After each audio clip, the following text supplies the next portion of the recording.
Bonjour à tous, deuxième émission de notre spécial Transat Jacques Vabre aujourd'hui dans le vent havrais. Il fait effectivement pas très beau ni très bon aujourd'hui sur le Havre. Une tempête est annoncée pour vendredi et samedi et déjà le vent souffle. Mais tout de suite on revient sur ce qui s'est passé depuis lundi sur cette Transat Jacques Vabre au village départ dans les docks du Havre.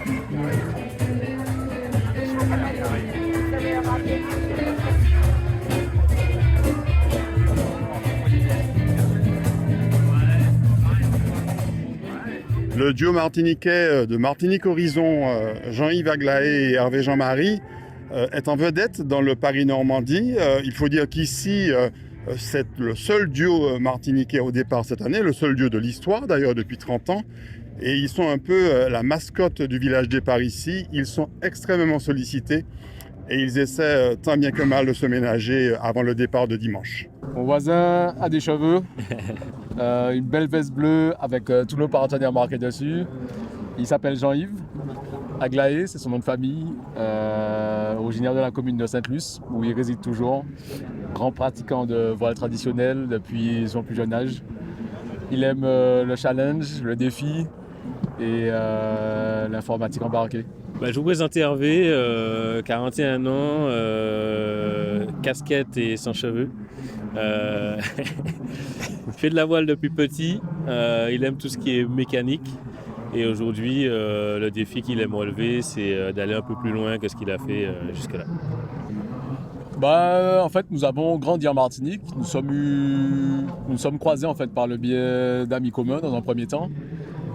Cela remonte à plus de 20 ans maintenant. Ce qu'on a toujours aimé dans notre vie, en fait, c'est se challenger, aller chercher des défis en fait, qui nous amenaient, relever des défis qui nous amenaient un peu plus loin que notre zone de confort.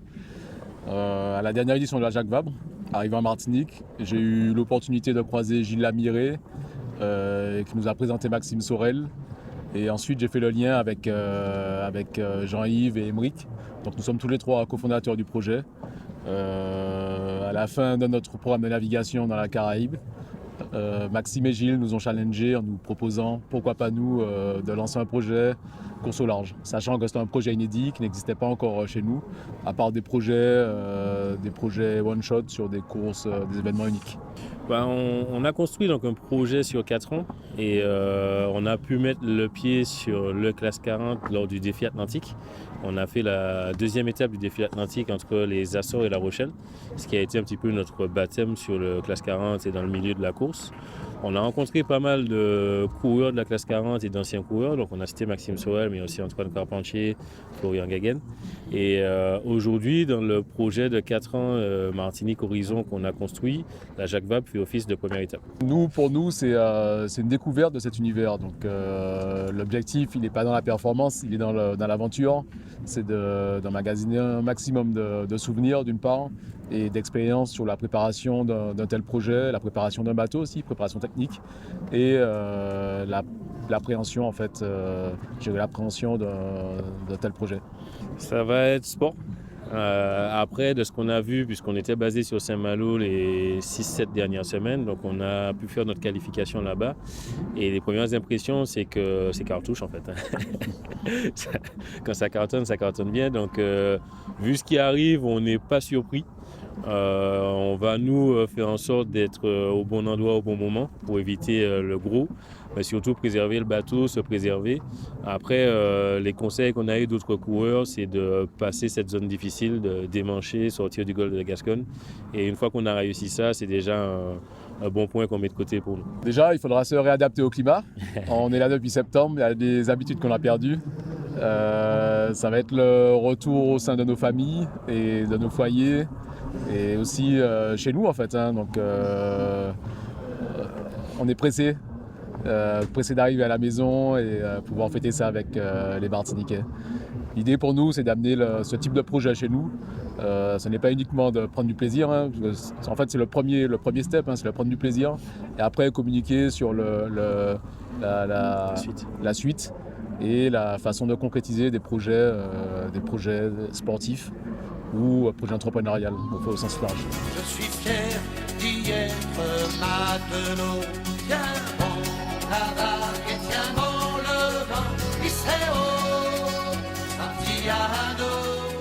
m'appelle Diana, je suis docteur de l'Université de Poitiers, mais je suis surtout fille d'agriculteur, de caféiculteur. Donc je suis partie à Paris, aidée par la collectivité territoriale de Martinique pour obtenir mon diplôme de torréfactrice et de barista. Donc grâce à ce diplôme, en fait, j'ai pu avoir la légitimité nécessaire pour faire comprendre à mes compatriotes que, évidemment, nos grands-mères torréfiaient à l'ancienne dans leur cuisine, mais que maintenant, il fallait véritablement se professionnaliser, en fait, pour pouvoir atteindre une dimension internationale. Donc Sonia, ce matin, il y avait une espèce de mini-conférence, à la fois sur l'histoire du café, puis sur la relance de la filière café en Martinique. Absolument, une conférence très intéressante en fait. Il y avait un certain nombre de journalistes, effectivement, tous ils étaient là. Ils ont voulu qu'on retrace un petit peu l'épopée du café à la Martinique, l'histoire du café de Martinique, et comment nous avons donc abandonné ce café, et nous avons relancé la filière, et nous voulons en faire effectivement un café d'excellence. Bon, c'est une petite production qui est en cours de relance. Malgré tout, c'est déjà un café d'excellence. C'est un café d'excellence puisque des experts ils étaient là et ils nous ont donné leur avis. Tous, ils ont trouvé zéro défaut, tant au niveau de l'amertume qu'au niveau de l'acidité du café. Vraiment, le café a été très très très bien noté et en fait, on a eu un accueil très très très favorable en tout cas pour le développement de cette filière que nous tentons au niveau de la Martinique. Nous avons une petite propriété de 5 hectares au Morne-Rouge et de 3000 m² au Carbet. Donc nous sommes sur un terroir volcanique. Il y a 10 ans, quand on a commencé, en fait, on n'apportait pas beaucoup de crédit à notre projet. On a quand même démarré et on a pu obtenir un soutien financier difficilement. Et aujourd'hui, grâce à vous, grâce aux consommateurs du monde entier, on montre qu'avec un peu de volonté et surtout avec de la ténacité, que l'on soit une femme ou un homme, on peut en fait montrer que la Martinique peut produire un café fin, un café de terroir, un café de spécialité, un café qui va viser justement l'excellence grâce à des compétences diverses. Le groupe JDE, qui aujourd'hui possède la marque Jacques Vabre, appuie en fait la relance de la filière café en Martinique. C'est vrai que lorsque nous avons eu la première édition de la Transat Jacques Vabre à la Martinique, ils ont su qu'on faisait du café, ils nous ont tous tout de suite inscrits dans le cadre de leur programme Common Ground, ce programme soutenu au niveau international sur toutes les caféières du monde. Et nous sommes entrés effectivement dans cette stratégie de mise en commun pour qu'on puisse retrouver des experts, rencontrer des experts, se mettre entre eux et faire effectivement le partage de formation qu'ils nous proposent pour pouvoir retrouver en tout cas les savoir-faire que nous avions perdu puisque nous avions arrêté cette production dans les années 1900. Et ce matin, vous pouvez déguster une production extraordinaire d'Arabica typica et de Liberica qui permettent en fait de découvrir le terroir de la Martinique. Parce que le café a des racines si puissantes qui va vous permettre d'avoir un cocktail de toutes les notes tropicales et aussi de toutes les forêts et de toutes ces abeilles qui ont butiné ces fleurs de caféier, de façon à ce que vous puissiez déjà voyager de façon gustative et olfactive. Effectivement, il faut savoir que c'est le must, effectivement, l'Arabica typica, c'est le meilleur café du monde, l'Arabica typica, et excellent lorsqu'on respecte le process de fabrication tel que nous sommes en train de le maîtriser là avec la barista au niveau de la transformation, mais nous au niveau de nos planteurs, sur nos exploitations caféières, depuis le semis jusqu'à la récolte et avec le picking et la sélection des grains que nous faisons dans le cadre, bien entendu, entre caféiculteurs, avec une main-d'œuvre abondante, mais aussi avec un lien intergénérationnel. On a combien de producteurs aujourd'hui de café en Martinique? Aujourd'hui, nous avons 22 caféières installées sur la Martinique. Nous souhaitons atteindre une trentaine de caféiculteurs, mais seulement nous n'irons pas sur des exploitations trop grandes parce qu'il va falloir maîtriser effectivement ces exploitations pour qu'on ait véritablement un produit d'excellence. Alors on sait que le café de Martinique aujourd'hui est vendu à peu près 250 € le kilo. À La Réunion, c'est 950 € le kilo. Il y a des endroits comme au Panama où c'est encore plus cher. L'objectif, c'est clairement de maintenir un niveau de qualité, donc d'excellence, pour avant tout avoir une clientèle d'amateurs, ou presque de spécialistes, plutôt que d'avoir une clientèle grand public. Non, on vise véritablement les connaisseurs de café. Le grand public pourrait effectivement s'approprier ce café, mais n'empêche que nous visons le haut de gamme et des personnes, des connaisseurs effectivement de café qui apprécient le café de spécialité. Comme dans le bon vieux temps, ayons le cœur en fête, partageons notre bonheur, remplissons nos verres ensemble et chantons tous en chœur. Nous viderons nos verres, nous les remplirons, les viderons.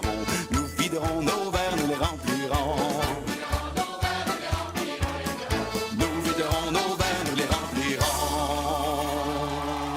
Maëlie Templet, donc M by M, tu peux nous présenter ton entreprise? M by M est une entreprise de production de boissons avec alcool qui a pour but de mettre en bouteille des cocktails faits de façon artisanale et qui est prêt à consommer. Ça fait déjà 6 jours que tu es sur le salon du village départ du Havre. Comment ça se passe avec les Havrais? Les Havrais sont contents du produit proposé, ça sort donc de ce qu'ils ont l'habitude de consommer. Donc ils sont ravis et ils accueillent le produit avec le plus grand plaisir. Ce sont des produits que tu conçois toi-même? Tout à fait, il y a 4 saveurs. Le premier, le daiquiri fraise citronnelle à base de rhum blanc, fraise et citronnelle pays. Le ginger goyave, rhum vieux, gingembre et goyave. Le flower love, un peu plus original, rhum blanc, violette et pêche. Et le tout dernier qui est sorti cette année, rhum blanc, ananas, basilic et vanille. Quelle est la particularité de tes produits? Ils sont faits de façon artisanale et l'objectif à travers ce produit, c'est d'allier les saveurs de chez nous, mais également les saveurs dites métropolitaines. Où est-ce que les Martiniquais peuvent trouver ton produit sur place? Ils peuvent les retrouver dans la grande distribution, les Leclerc, les Carrefour Market et les épiceries. C'est ta première expérience sur ce type d'opération, village départ, sur une dizaine de jours? Alors c'est notre première fois sur la Transat Jacques Vabre, mais c'est vrai que nous avons déjà eu l'occasion de participer à des foires, notamment la foire de Paris, la foire de Marseille. Ça veut dire qu'aujourd'hui, M by M va se développer à l'export? C'est notre souhait. Je vous laisse nous suivre sur les réseaux sociaux pour connaître notre prochaine étape. Alors il y a donc le Facebook M by M ou encore la page Instagram M by M également. Ça ira jusqu'à dimanche parce que là on entre dans la période où il y aura le plus de monde. C'est la dernière ligne droite, donc on est prêt, on va tout donner jusqu'à la fin pour bien représenter la Martinique. On doucet, c'est ça qui est bon nous l'espoir. On doucet, c'est ça qui est pour nous. On doucet, et fait nous voir. Et Pierre-Michel, ça fait maintenant 6 jours que tu es sur place au village départ de la Transat Jacques Vabre. C'est la 2e fois consécutive. Ça. Comment tu compares un petit peu ces deux participations? Elles sont comparables. Alors, il y a 2 ans, c'était sorti de Covid. Voilà, il y avait encore les masques et tout ça. Maintenant, aujourd'hui, on est loin de tout ça est derrière nous. On a des gens qui ont envie de nous voir là, qui sont contents de retrouver nos produits, parce que j'étais là il y a 2 ans, effectivement. Et donc, c'est une bonne édition. On rappelle que tu vends, en fait, on va dire globalement, des confiseries, des sucreries de Martinique. Exactement. Quels sont les produits qui fonctionnent le mieux? Oui, alors comme tu as dit, ce sont des confiseries traditionnelles des Antilles, de Martinique. Et donc on a des tablettes coco, des fruits confits, on a des nougats aussi. Et ce qu'on vend le plus, c'est les tablettes coco, notamment les lamelles de noix de coco avec du sucre de canne et de la vanille, ce qu'on appelle tablettes coco chez nous. C'est surtout les produits très sucrés qui fonctionnent ou pas forcément? Pas forcément. Aujourd'hui, on est dans une tendance avec moins de sucre. Les tablettes, ça reste sucré. On a un nouveau produit qu'on a sorti, le Groseille pays. Donc faire du biscuit de chez nous. Ça, c'est pas trop sucré et les gens y adhèrent vraiment. C'est le 2e produit qu'on vend le plus. Alors parle-nous de Doux Caprice, tu as pris la succession de ton papa. Raconte-nous un petit peu l'histoire de l'entreprise en quelques mots. Alors je ne suis pas tout seul, ma sœur aussi avec moi. Alors Doux Caprice a 30 ans. Donc moi je pense que c'est la 2e génération qui succède donc à mes parents. Voilà, donc Doux Caprice c'est une histoire de 30 ans, de père en fils, donc de père en fille. On est présent en Martinique, en Guadeloupe, dans toutes les grandes et moyennes surfaces. On est présent dans les salons comme ça, dans les foires de Paris, salons d'agriculture et aussi en Guadeloupe. Et voilà, donc c'est une longue histoire et on espère qu'elle durera encore 30 ans, sinon plus. Donc clairement aujourd'hui, tu as fait le choix avec ta sœur de développer l'activité à l'export. C'est ça exactement. Donc là, on est présent ici, mais on est aussi présent à Paris et dans d'autres villes de France. Donc c'est vraiment un axe qu'on a décidé de prendre parce que ce sont des produits antillais qui ont besoin d'être connus ailleurs, donc notamment sur le territoire national. Donc notre travail, c'est de faire ça et de trouver le meilleur moyen en fait de promouvoir ces produits-là à l'export.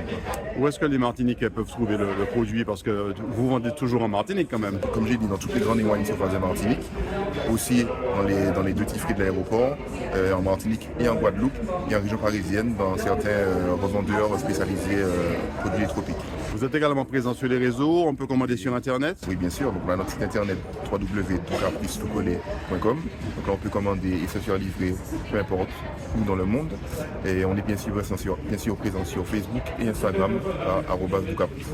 Bon, est-ce qu'on peut dire qu'après 6 jours, on fait presque une semaine de présence ici, tu as déjà amorti ton investissement? Oui, on a la chance d'être accompagné par le CMT qui nous donne une belle force. Et à côté de ça, oui, 6 jours, si je n'avais pas encore réussi à amortir, mon visage ne serait pas comme ça. Donc là, on est plutôt satisfait. Merci beaucoup.